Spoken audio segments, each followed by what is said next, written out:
Hi!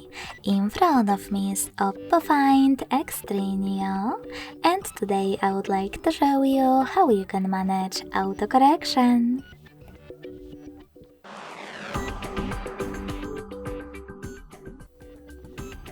You need to begin by going into Devices Settings and scrolling all the way down right away.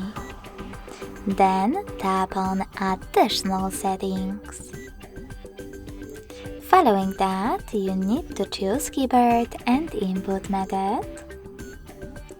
Tap on Manage Keyboards and Gboard.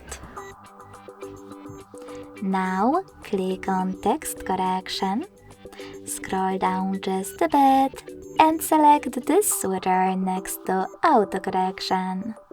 This way you will turn it off or on. Thanks so much for watching. If you enjoyed this video, don't forget to leave a like, comment and subscribe. Bye!